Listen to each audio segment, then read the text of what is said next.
الله ما أمرهم ويفعلون ما يؤمرون ফেরেশতারা তো এমন এক জাতি যারা কখনো আল্লাহ তাআলার নাফরমানি করেন না। আল্লাহ তাআলা যেই ফেরেশতাকে যেই কাজে লাগাই রাখছেন ওই ফেরেশতা হুবহু সেই কাজটা করে নিতে আসেন। যেই ফেরেশতাদেরকে আমাদের কাঁধে বসায় রাখছেন তারা আমরা যা করি যা বলি আমাদের কাজের যেমন হিসাব হবে আমাদের কথারও হিসাব হবে, কারণ কথাগুলোও রেকর্ড করে রাখা হইতেছে। আজকে তো এটা বোঝা সহজ হয়ে গেছে, আমরা যা বলি হুজুররা ওয়াজ করে সব রেকর্ড হয়ে যায়, পরবর্তীতে বলা যায়।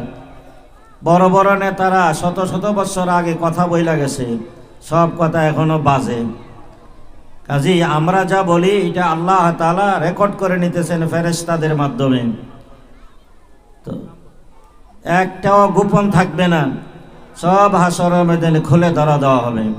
ওয়াজাদু মা আমিলু হাদিরা, আল্লাহ বলেন ও বান্দারা তোমরা যা আমল করো হাসরের ময়দানে সব কিন্তু হাজির পাইবে, একটাও গোপন থাকবে না। রোজে মাহশর হর নেহা পয়দা শাওয়াত হামজে খুদ হর মুজরে মার সুয়া শাওয়াত। হাসরের ময়দানে যত গোপন কাজ আমরা করছিলাম সব আল্লাহ প্রকাশ করে দিবে। এই জন্য আল্লাহ বলেন ওয়াজাদু মা আমিলু হাজিরা, বান্দা তুমি যা আমল করেছো সব কিন্তু হাজির পাইবে।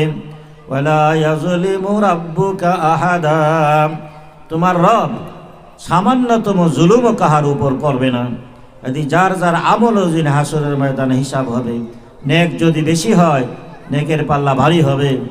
নেকের পাল্লা ভারী হওয়ার জন্য একটা শর্ত হইল ইখলাসের সাথে যে আমল করে এই আমলের পাল্লাটা বেশি ভারী হবে, এই আমলগুলা বেশি ওজন হবে। তো আল্লাহ তাআলা হাসরের ময়দানে কেমনে ওজন করবে মানুষের আমল যেগুলা দেখা যায় না, ধরা যায় না, ছোঁয়া যায় না। কথার কেমনে ওজন করবেন? কথা তো বলার সাথে সাথে আমরা দেখি বাতাসে মিশে যায়। আল্লাহ তাআলার জন্য কোনো কিছুই কোনো কঠিন ব্যাপার না।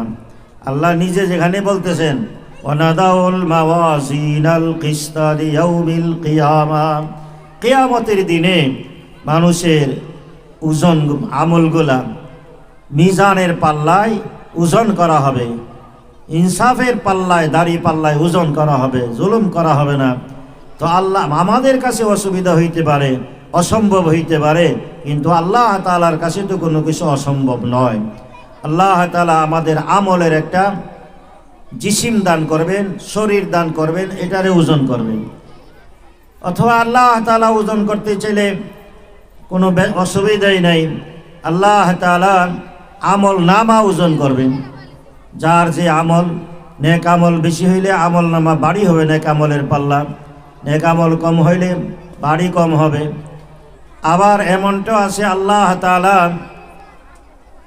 আমল করন্যারে উজু করবে, তার শরীরটাই উজু করবে। যার যার আমল অনুযায়ী নেক আমল অনুযায়ী সে ভারী হবে।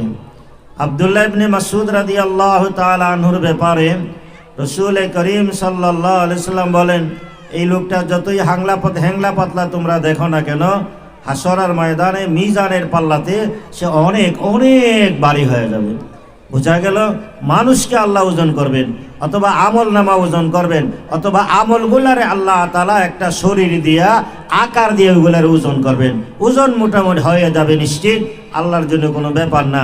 এই জন্য আমরা কি আমল করতেছি, আমাদের নেকের পাল্লা ভারী হবে না হালকা হবে, এটা আমাদেরকে চিন্তা করতে হবে। আমরা নিজের আমলগুলারে শুধরাইতে হবে। যেই সমস্ত কাজের দ্বারা নেকের পাল্লা ভারী হয় এর মাঝে একটা বড় আমল হইল আল্লাহ তাআলার জিকির। এই জন্য ইমাম বুখারী রাহমাতুল্লাহ আলাইহি জিকিরের আলোচনা শেষ হাদিসের মধ্যে আনছেন। মানুষের জীবনের শেষ মুহূর্তে মানুষ আখিরাতের দিকে পাড়ি জমায়। এই জন্য ইমাম বুখারী রাহমাতুল্লাহ আলাইহি কিতাবের অনেক আলোচনা করার পর সর্বশেষে আখিরাতের দিকে স্মরণ করাইবার জন্য মানুষকে এই আখিরাতের কথা, আমলের হিসাব নিকাশের কথা আলোচনা করছেন। তো আমার কথা লম্বা না, ঢাকার মেহমানকে নিয়ে আসা হোক। আমি শুধু এতটুকুই বলতে চাইতেছি, দুনিয়াতে আমরা থাকবো না, একদিন চলে যাব, আমলের হিসাব হবে, নেকের পাল্লা ভারী হলে জান্নাত, নতুবা জাহান্নামে আমাদেরকে যাইতে হবে। এই জন্য আমরা নেক আমলে বেশি তৎপর হই, আরও বেশি তৎপর হই। যেইভাবে আমল করব এইভাবে আমাদের মৃত্যু হবে, যেই অবস্থায় মৃত্যু হবে এই অবস্থায় আমাদের হাসর হবে। এই জন্য আমরা সকলে এই ব্যাপারে বড় সতর্ক হই, নিজের আমলগুলা শুধরাই, নামাজ রোজা ইবাদত বন্দেগী পর্দা পুশিদা এদিকটা খেয়াল করি। নেক আমল করতে চাইলে তো নেক আমলকে শিখতে হয়। আল্লাহ তাআলা আমাদেরকে ইবাদতের জন্যই বানাইছেন, তো ইবাদতগুলা তো আমাদেরকে শিখতে হবে। এই শিখার জন্যই মাদ্রাসায় পড়তে হয়। আর এই জন্যই রাসূল করিম সাল্লাল্লাহু আলাইহি ওয়াসাল্লাম ইরশাদ করেন, তলাবুল ইলমি ফরিদাতুন আলা কুল্লি মুসলিমিন ওয়া মুসলিমা। জরুরত পরিমাণ দ্বীনের ইলম শিক্ষা করা প্রত্যেকটা মুসলমান নারী পুরুষ সকলের জন্য ফরজ। কারণ আল্লাহর হুকুম পুরুষকে যেমন মানতে হয় নারীকেও মানতে হয়। নামাজ পুরুষের জন্য যেমন ফরজ মহিলার জন্য নামাজ ফরজ, রোজা পুরুষের জন্য যেমন ফরজ মহিলার জন্য এইভাবে রোজা ফরজ। হালাল হারাম বাছ বিচার করে চলা যেমন পুরুষের জন্য ফরজ মহিলাদের জন্য এমনিভাবে ফরজ। ফাঁক না ফাঁক জান্না বুঝা চলা এটা যেমন পুরুষের জন্য ফরজ মহিলাদের জন্য ফরজ। হালাল হারাম পুরুষের জন্য যেমন ফরজ মহিলাদের জন্য হালাল হারাম জান্না বুঝা ফরজ। যদি ঈমান ইয়াকিন পুরুষের জন্য যেমন ফরজ, ঈমান ইয়াকিন শিক্ষা করা ঈমান ইয়াকিন নিয়ে চলা মহিলাদের জন্য ফরজ। এই জন্য পুরুষের জন্য যেমন মাদ্রাসা দরকার দ্বীন শিক্ষার প্রতিষ্ঠান, এমনিভাবে মহিলাদের জন্য দ্বীনি শিক্ষা প্রতিষ্ঠান মাদ্রাসা থাকা দরকার। এই এলাকায় একটা মাদ্রাসা হয়েছে, এই মাদ্রাসাটা এই এলাকাবাসীর জন্য আল্লাহর একটা রহমত হয়েছে, এলাকাবাসীর জন্য একটা রহমত হয়েছে। কারণ মেয়েগুলারে নিয়ে দূরে পড়ানো বড় রিক্সের ব্যাপার, কঠিন ব্যাপার, সমস্যা হয়। এই জন্য নিজের বাড়ির কাছে অনায়াসে আমরা মেয়েদেরকে দ্বীনি ইলম শিক্ষা দেওয়ার সুযোগ পাইছি। এই জন্য আমরা আল্লাহর দরবারে শুকরিয়া আদায় করি, পড়ি আলহামদুলিল্লাহ। এই মাদ্রাসাতে মহিলাদেরকে মা বোনদেরকে অনুরোধ করব তালিমের আমরা নিজেরাও শরীক হই, বয়স্কদের তালিম, আর বাকি আমাদের মেয়েদেরকে বাচ্চাদেরকে আমরা এই শিক্ষাটা দেই। প্রাথমিক শিক্ষাটা তো অবশ্যই দিতে হবে ফরজ, এরপরে প্রয়োজনে অন্য কিছু। কারণ এই দুনিয়াটা তো আমাদের শেষ না, আখিরাতের জীবনটা হইল আসল জীবন। ওয়া ইন্নাদ দারাল আখিরাতা লাহিয়াল হায়াওয়ান।